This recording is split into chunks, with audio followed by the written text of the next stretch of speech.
Hi guys, and welcome back to another tank review. Today we're going to be taking a look at a tank that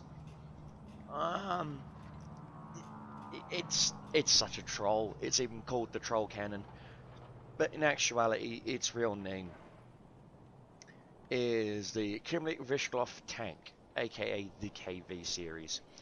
Now the KV2 here in War Thunder, and indeed the one in World of Tanks, is on its own separate tech tree, but in reality the KV2 was nothing but an upgrade of the KV1. Same engine, same transmission, same chassis, same suspension, same everything. The only difference they did was they decided to give it a bigger gun, but realized they couldn't keep it in the stock KV turret, so they decided to build the turret around the gun, hence the 152 Big Derp Troll Cannon. Now, initial production of this tank, the KV itself, started in 1939 and finished in 1945. And the tanks were initially designed in the Shibboleth, I'm going to murder this, but I'm going to try it. The Chybrinsk tractor plant in Chybrinsk, Russia. And the company itself, still to this day, is still manufacturing farming equipment. So that's a bit of a good thing to know. And the fact that they're still using the same machines that built the tanks in World War II actually build today's new modern tractors for them in Russia. Now, let's get back to the tank itself. The KV2 is on a torsion bar suspension system. Now, the KV1, the 1941 upgraded variant from 1939, went from a whopping 17 miles per hour up to 22. Unfortunately, with the KV2 having a much heavier gun and a much heavier turret, it even with the same upgraded engine from the KV1 upgrade, still could only do 17 miles per hour, barely 1 mile per hour faster than the original KV1. Now, the KV2 in War Thunder is a very interesting tank. What I mean by that is, we'll take a look at the armor profile here really quick. You'll notice that these gusset plates are extremely thick, and that's what they are. They're bolted gusset plates. Well, they're not really bolted, but you know what I mean. They're gusset plates. And on the KV1, one of the biggest weaknesses on the KV1 is actually the driver's viewport. Right there. Right in the optics. Now, however, on the KV2, it's not. Same as the machine guns. They're not weaknesses, which is kind of interesting. Of course, the upper gun mantlet is 90mm thick. The side mantlets are 70-ish, with an angling, gives it effective thickness of 77mm. So, in theory, you can pen the turret all day long. I have a love-hate relationship with this tank in both real life and here in both World of Tanks and War Thunder. It's a fun tank to drive. It's a fun derpy tank. They have recently bumped up its matchmaker to 5.0. It was originally 4.7, the same as the KV1 and the same as the T-34-57. But they've recently bumped it up and actually bumped down the SU-85. The SU-85 was 5.0. They've bumped that down. Kind of interesting, since how the SU-85 has a much better gun. But in all honesty, the KV2 is an interesting tank. The KV2 circa 334, that was its factory designation modification number, was an interesting tank overall. Now, again, you know me, guys, I like to have a little bit of history when it concerns the tanks, and so I'm going to read a quick paragraph. The KV2 mod 334, a heavy assault tank with the M10 152mm howitzer. The KV2 was produced in the same line and factory of the KV1. Due to the size of its heavy turret and gun, the KV2 was much slower and was much higher profile than the KV1.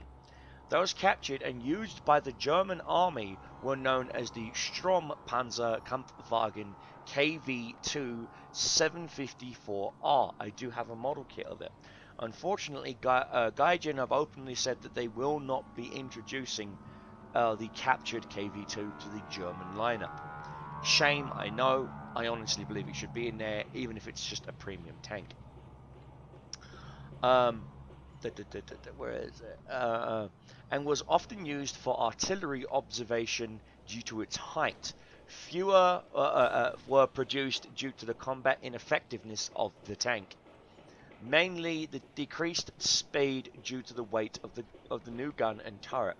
An enlarged turret also offered a much bigger target, resulting in it being easier to hit and destroy than other KV tanks. Due to the increased turret weight, due to the expanded dimensions of the heavier gun, the turret traverse mechanism could only work on level ground.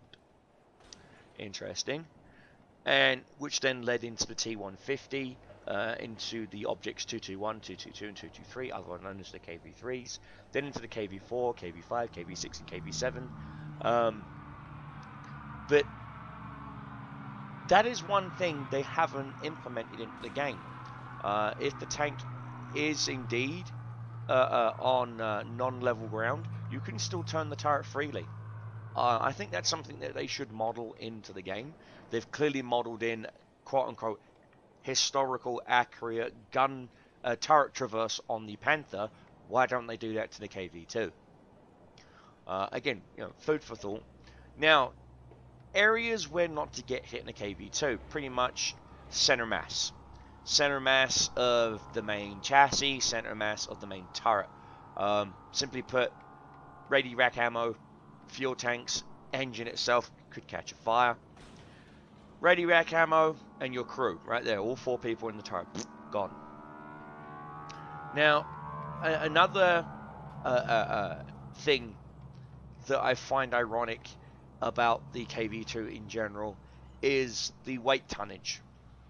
According to Wikipedia and various other sources, the tonnage could differ between 153.1 tons up to 155.6 tons. It appears that this KV-1 is the mod 1939 variant, which was the early production variant, which means I believe this production variant of KV-2 had the weaker engine, but apparently this variant of KV-2 does not. Because I've actually seen some KV-2s actually overtake KV-1s. So that, a little bit of brief history there. So what we're going to do, like always, we're going to go into a test drive real quick. And of course, I'm mostly going to just load up all 3 of its standard rounds. And we'll go from there, shall we? Hi guys, and we're back. As you can see, we're in the KV-2. Now again, first thing I want to do is I like to do a turret rotation speed. So what we're going to do is we're going to rotate the turret clockwise and count, and then counterclockwise and count. Are you ready? 3, 2, 1, go. 1, 1,000. 2, 1,000. 3, 1,000. 4, 1,000. 5, 1,000. 6, 1,000. 7, 1,000. 8, 1,000. 9, 1,000. 10, 1,000. 11, 1,000. 12, 1,000. 13, 1,000. 14, 1,000. 15, 1,000. 16, 1,000. 17, 1,000. 18, 1,000. 19, 1,000. 20, 1,000. 21, 1,000. 22, 1,000. 23, 1,000. It took 23 seconds to do a 360-degree rotation of the turret. Okay, so we're going to take a look at the gun elevation. So we're going to aim it straight up. Looks like it does have its 23... sorry, it's supposed to have 37. I would more consider that 29. Oh, no, wait. I'm on an angled ground, so... yeah, I'd say it's in the 30-ish ballpark. Now, I believe the KV-2 suffers from gun depression. That's the maximum it can aim down. So yeah, it does suffer from a depression issue. So let's see what one of its stock default ammos can do. Now I'm not going to bother shooting at the weaker target. I'm actually going to shoot at the mouths all the way over there. Of course, we're going to activate our elevations and then change our gun sights. I did a video on this, guys, on where my gun elevation slash sights are, were, etc. It does not seem to pull either side. The shell does deviate a little. Let's load an armor piercing so you can see the weight drop due to the lack of velocity of that shell. And it is pure red. We're not going to pen this mouse at all. Fine by me.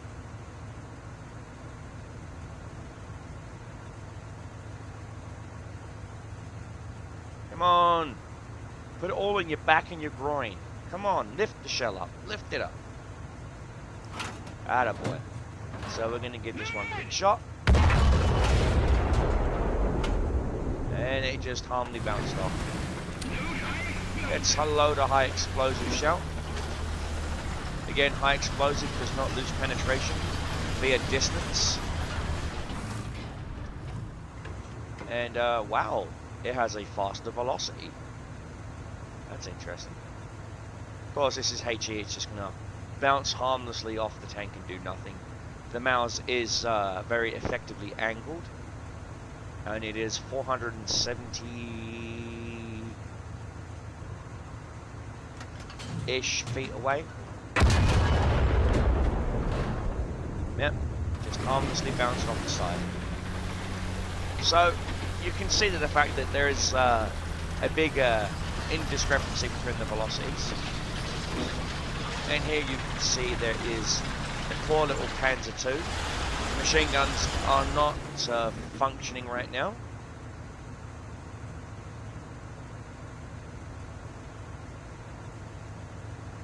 Come on, guys, put your back into it.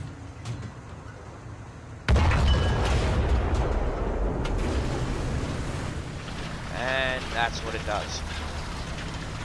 So we're going to switch out to regular armor-piercing rounds here. Now normally in my KV2 I just run HE just for the sheer lols.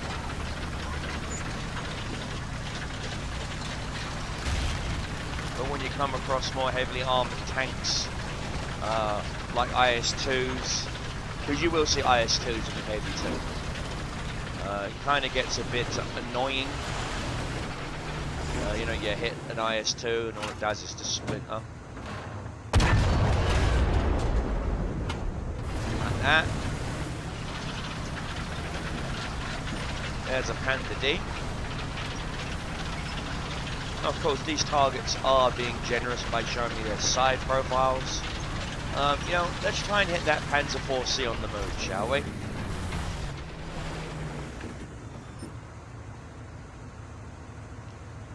have to.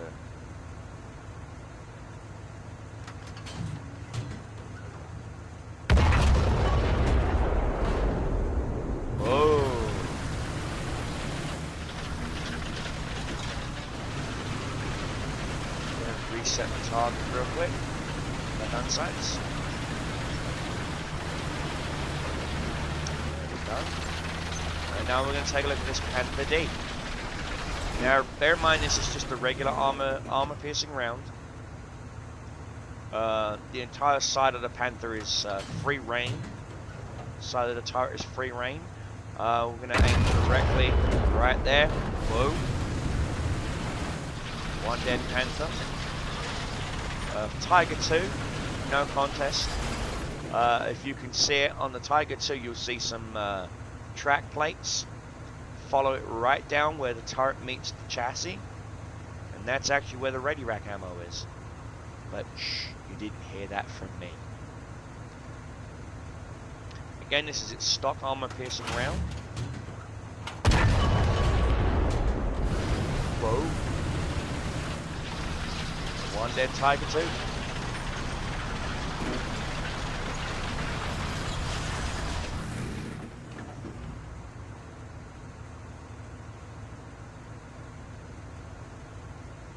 We'll give one quick attempt. This is the area I'm aiming for on the Mouse is where the neck plate meets the turret.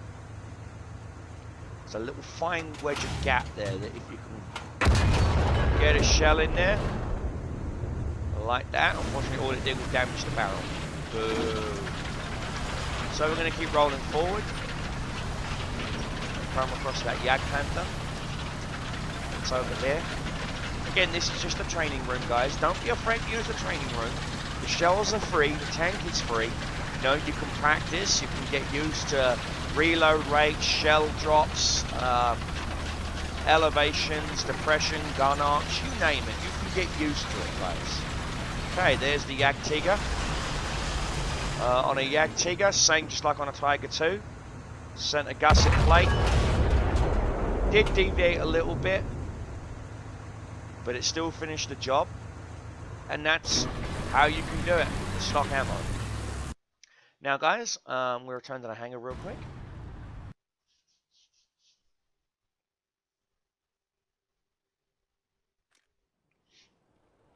Alright, here we are. And so what I'm going to do is I'm actually going to go into a quick arcade battle really quick. Now the reason why I'm not going into a realistic battle is simply because even if you start in a realistic battle, you don't have enough points to start in the KV2. The KV2, I believe, is 560 points.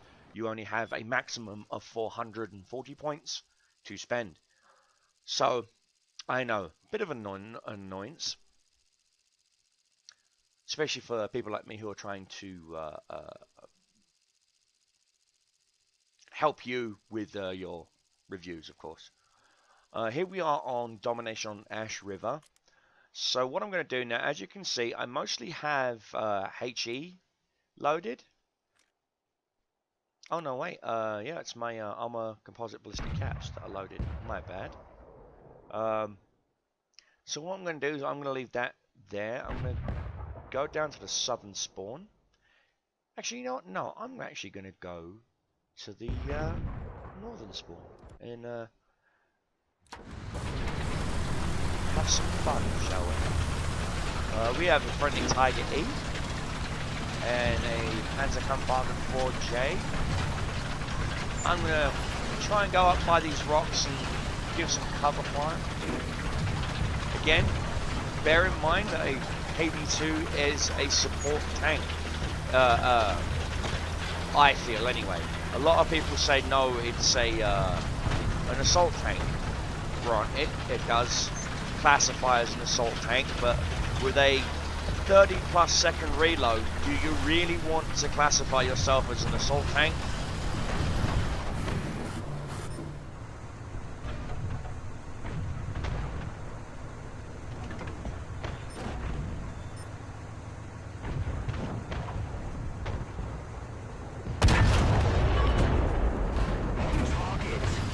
Okay, target's off a little bit, but that's fine. We're gonna stay here and reload.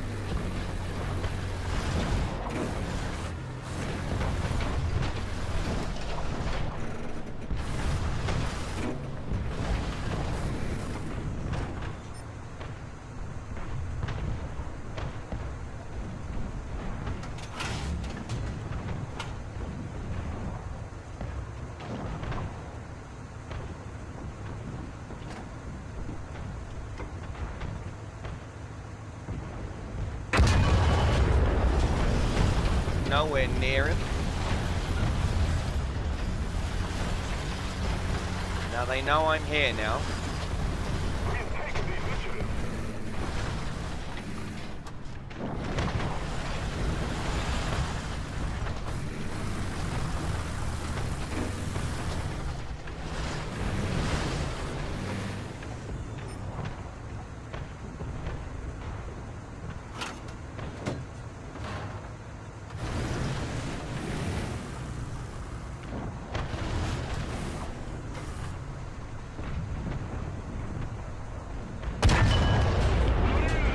You can see how off the elevation is. So we've killed ourselves an AI T-34. As they say, points make prizes. And there's an enemy T-34-57. He will be a bit of a pain.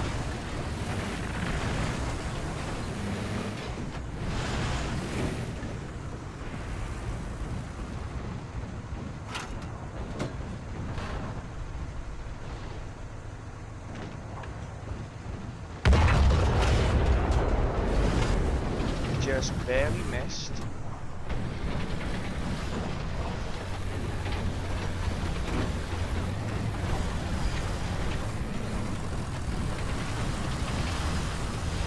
Of course, the ammunition loadout is wrong on the KV2.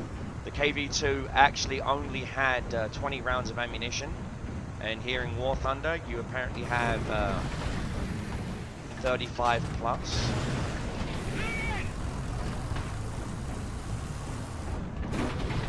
Which is wrong.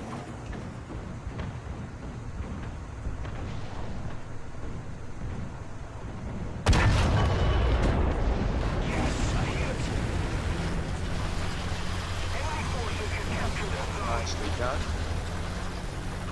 Again, there we go. We are taking into account the angling of the chassis in our shots, as you saw with the pips either side. Something that not a lot of people actually do when shooting. There's that Panther D. Hasn't spotted me. So where the gun depression comes in.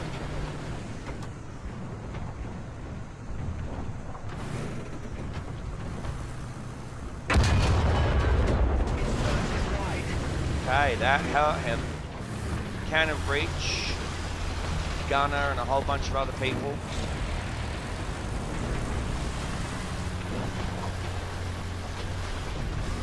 There's a T-34.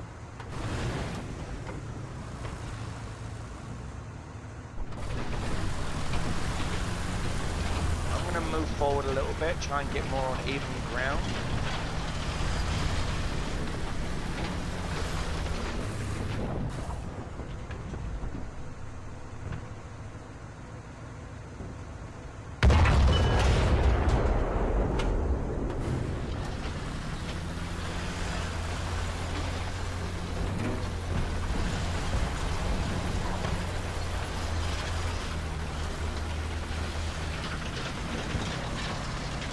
I'm not going to call in a bomber or a fighter bomber, simply because you guys want to see the KV2, so here's the KV2.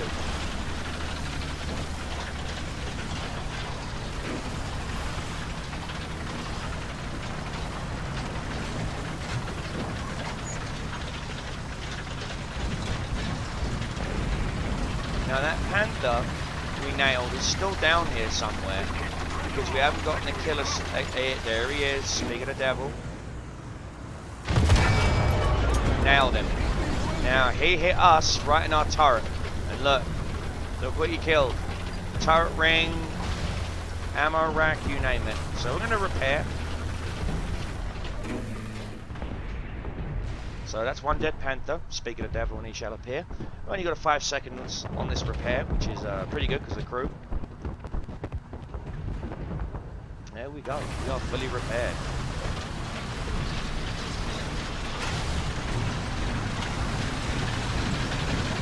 So I'm going to slowly roll forward. I have a friendly Panther D with me. A Panzer Kampfwagen 5 Alps D.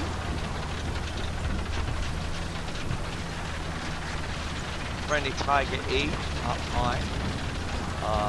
Again, you've got to be careful with artillery strikes in the KV2, because your upper glacis, where your engine bay is, and the top of the turret, and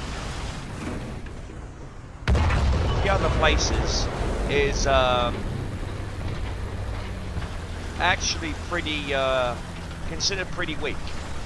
Now we just wasted a very aggressive T-34 there. I got a Tiger H1 who's now he's spotted me. I'm going to pull back because my turret, the top of my turret will be always on fire. Friendly Tiger's pouring shots into him. This is where that gun depression comes in to get you. Got a round ready. And he's not around anymore. We've now captured the zone. Again, we've got to be careful. Make sure that the artillery strikes, because we are now in soft terrain. And so the weight of the tank is going to be a pain. Now, I'm not going to bother rearming here.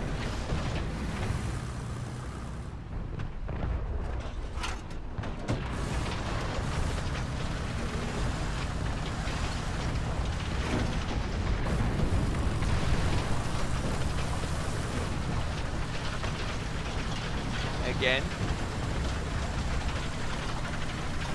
Friendly's up top are shooting at something, but I don't see it on the map. Maybe their radio operators are not up to snuff. Ah, friendly Lancaster. Nice. Now,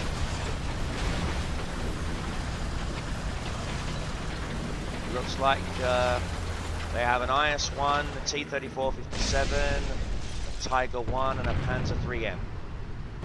Oh, Su-85. Everything else appears to be dead. So we're going to slowly, you know what I'm going to do? I'm actually going to turn around. I know this is pretty dangerous, showing my sides and rear to the enemy, especially in soft terrain where I can't turn around. Even more so with that 20 plus second degree turret turn.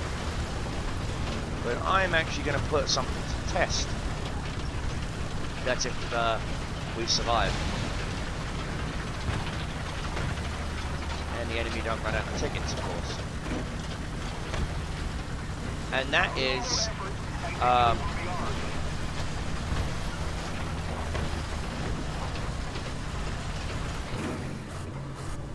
you can repair and rearm, but does it replace a dead crewman? So I'm looking right now, reloading in progress.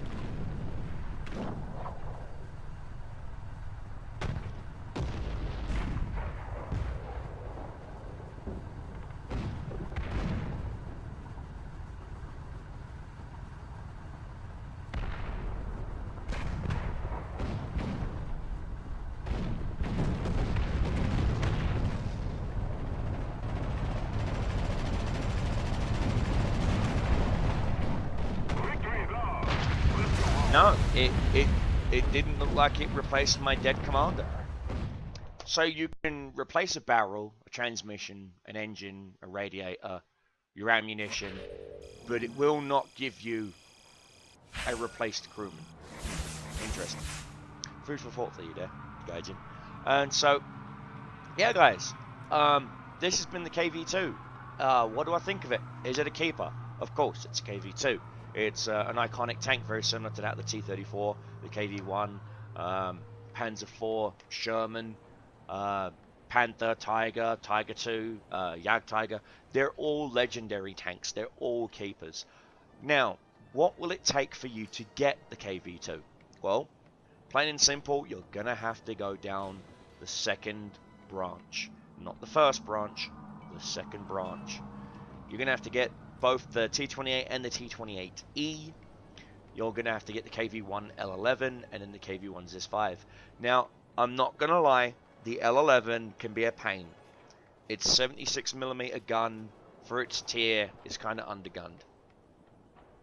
The ZIS-5 for its tier, much better. Of course, the KV-2 leads into getting the KV-85, which of course leads into getting the IS-2. Then the IS-2 mod 1944, into the IS-3, into the IS-4M. Now, on a serious note here, this game is rife with historical and physical inaccuracies and model issues, animation issues, mathematic issues, but the KV-2 in a platoon can be a fun tank. Can be a fun tank. But I personally think that I'm not a Soviet tanker. I'm not going to try and hide that fact. As you can see, I haven't really gotten that far in the Soviet tech tree. I'm up to barely rank 4, as you can see. Comparing to that of my German tech tree, this should tell you something. Comparing to that of my American tech tree, should tell you something. I'm just not a German tanker. But that does not mean I don't enjoy driving Soviet tanks. I do. My play style just does not suit Soviet tanks. What is the play style that suits Soviet tanks? Defensive. Soviet tanks are defensive tanks. If you can get hull down and at the right angle, a KV-2 is literally the Iron Fortress. And same can be said of the IS-1, IS-2s. But they're just not my playstyle. Sorry, they're not. They're not everyone's cup of tea, and I understand that. So I'm going to end this tank review of the KV-2 here with a stay safe, have fun, keep your ships flying, keep your enemies dying. Your Cobra Commander will be back with another review. Stay safe, and I'll see you in the next one. Cornering around. Of course, biggest weakness is the upper chassis, with it only being 16mm. So you've got to be careful of artillery. Even light artillery will wreck you. You have to be careful of HE as well, because HE will wreck you. This isn't spaced armor, unfortunately. So don't give your opponents your sides if you can't, if you can't help it. Same as the turret. Turret's not really that strong, but it does have some sort of angling to it, 25-degree angling. So unless you're going down the hill with